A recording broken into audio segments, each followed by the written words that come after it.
evening and welcome to Stars in Motion. I am your host, Keisha J. Higdon, and I'm also one of the founders and the CEO of Sisters Together Achieving Results.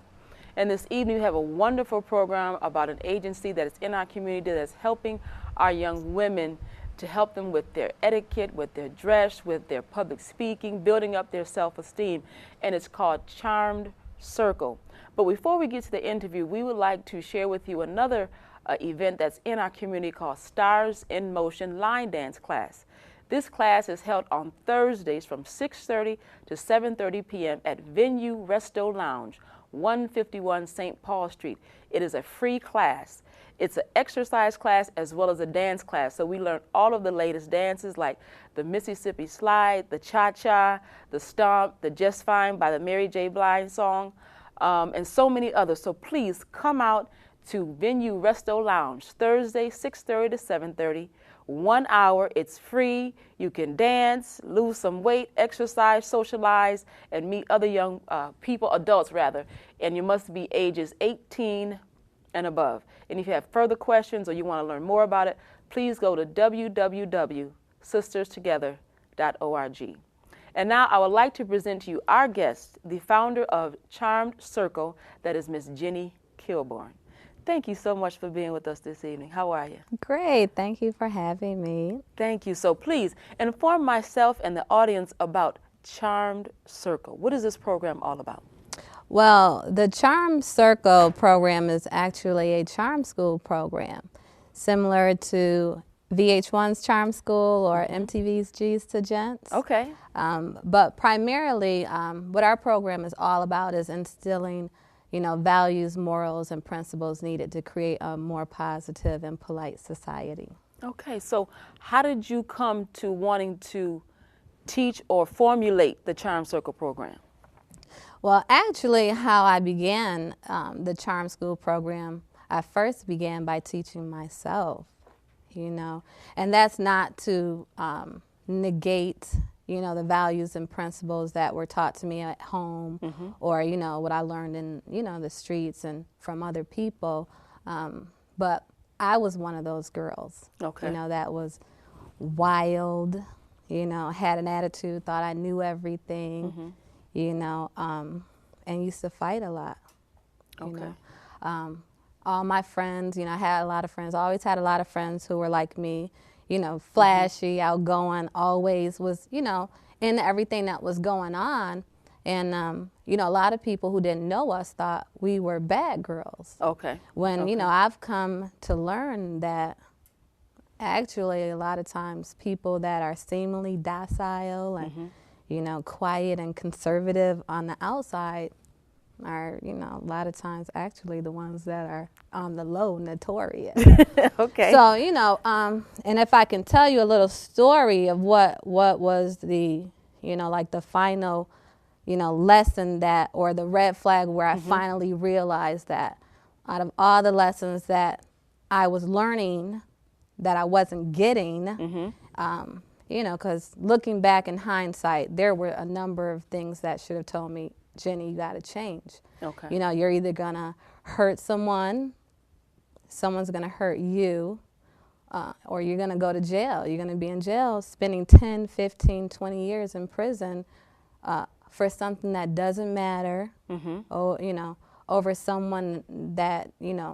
it really won't bother you if you never saw them again in your life. And you've made a decision to react that resulted in something that could have been very detrimental to me on the extreme side of it.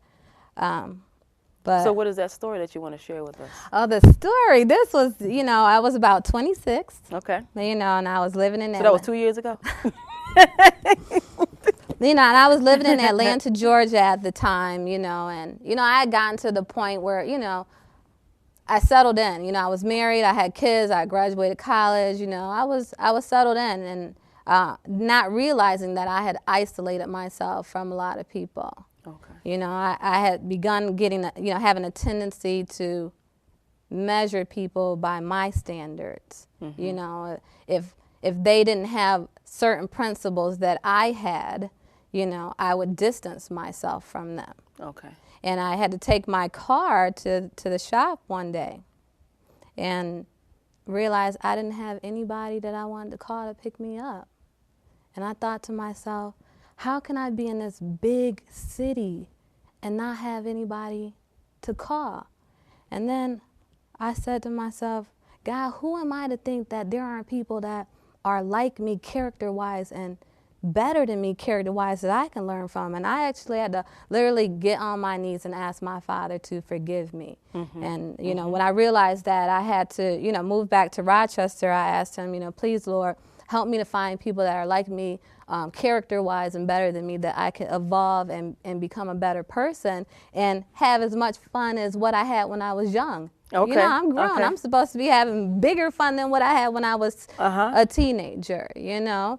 And I also asked him to help me find the beauty in home. And fortunately, he answered my prayers because I'm here with people like you and been involved in so many great things here at home. So that was the awakening moment. And I was looking through a dictionary one time and I found a word, and it was called a misanthropist. Okay. And I had realized that, you know, isolating myself and just feeling that there were so many bad people that hurt other people, that misanthropist is a person that dislikes mankind. And I knew that I didn't want to be that kind of person and that I had to change. I had to open up myself and meet new people. And, you know, if people's good qualities outweigh their bad qualities, I had to be forgiving. Right. You know, I'm sure that I made people, you know, hurt sometimes, you know, or disappointed other people or didn't meet their standards. Okay. You know, no one's perfect. No, not at all.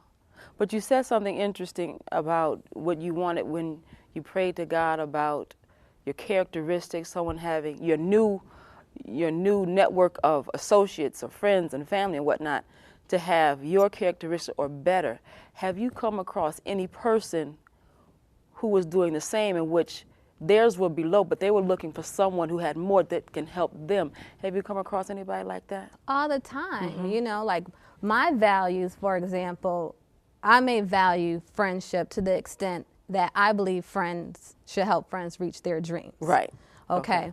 Doesn't mean that I'm going to be with you on your journey the entirety of it, you know, but we may have a mutual friend that's not her value. Okay. You know, Okay. she may love you, you know, and root for you, but that's not her value. So therefore my principle would be loyalty to you, you know, and commitment to you. Whereas hers might be kindness and generosity to you. So we would differ in principles and in values, but because we're a team, where she's weak, I would be strong, so we're still, you know, a very strong circle. Yeah. And where I would be weak, say, you know, maybe kindness, because I was actually, you know, very abrupt, you know, at a time in my life. I never thought about what people thought about me, and nor did I ever think about how I ever made people feel. Okay. And that could be interpreted as, you know, not very kind, you know, and, you know, standoffish or aloof. Okay. But as long as we have decided that we're a circle, charm circle, you know, where one is weak and the other is strong, and as long as we have principles and have values that we agree